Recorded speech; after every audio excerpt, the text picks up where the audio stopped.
Okay, we're up to the third aliyah from Parsha Re'eh, verse 29. When the Lord your God cuts off the nations to which you will come to drive them out before you, and when you drive them out and dwell in their land, beware lest you be attracted after them, after they are exterminated from before you, and lest you inquire about their gods, saying, how did these nations serve their gods? And I will do likewise. Don't do that. Don't follow the ways of the pagans. You shall not do so to the Lord your God, for every abomination to the Lord which he hates, they did to their gods.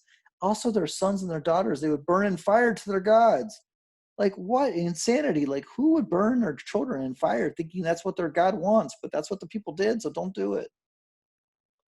Don't send your kids into dangerous situations. Everything which I command you that you shall be careful to do it, you shall neither add to it nor subtract from it. Wow, there's so much I want to say about this, but I'm just going to continue. If there arise among you a prophet or a dreamer of a dream, and he gives you a sign or a wonder, or he says that he's good for Israel, and the sign or wonder of which he spoke to you happens, and he says, let's go after other gods which you have not known, and let us worship them. He says, come on, like you got to do what the evangelicals say, because I'm good for Israel. I'm helping you out. Like, whatever this guy says, whatever this dreamer says, you shall not heed the words of that prophet or that dreamer of a dream.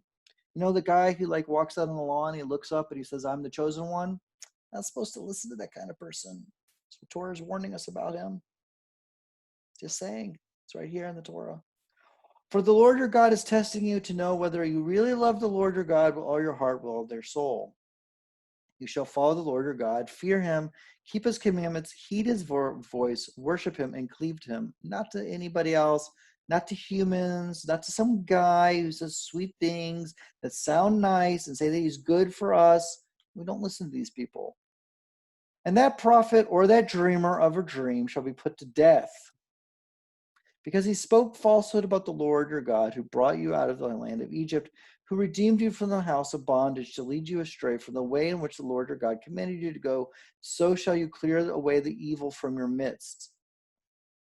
If your brother, the son of your mother, tempts you in secret, or your son or your daughter, or the wife of your embrace, or your friend who is as your own soul, saying, let us go worship other gods. This guy says he's good for Israel. We got to listen to him.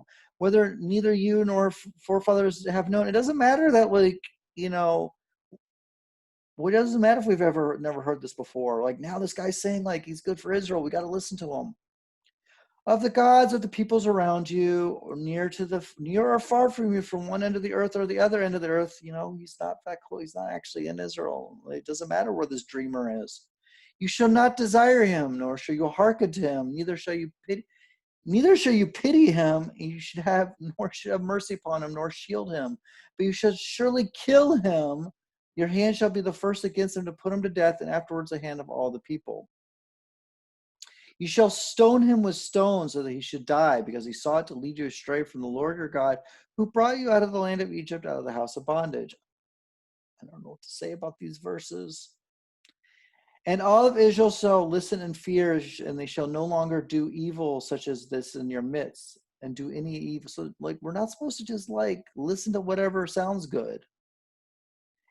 If you hear in one of your cities, which the Lord your God is giving you to dwell in, there, saying, unfaithful men have gone forth from among you and have led the inhabitants of the city astray, saying, let us go worship other gods which you have not known. So it doesn't matter if a whole city has gone astray.